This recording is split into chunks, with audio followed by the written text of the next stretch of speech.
June నెల 11వ తేదీ తర్వాత నుండి కూడా 5 రాశుల వారికి అష్ట ఐశ్వర్యాలు అనుభవించేటువంటి అవకాశం గోచారంలో ఉంది.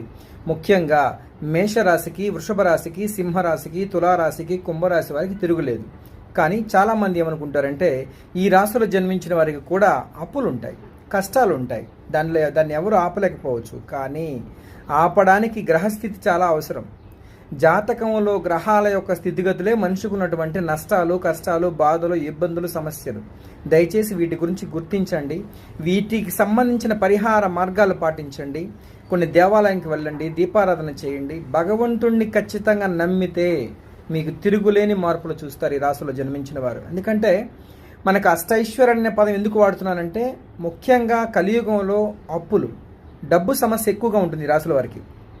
ఇక మీదట జూన్ 11 నుంచి కూడా ఆ యొక్క నెగిటివ్ నుంచి పాజిటివ్ లైఫ్లోకి వెళ్తారు, మంచి మార్పును చూస్తారు.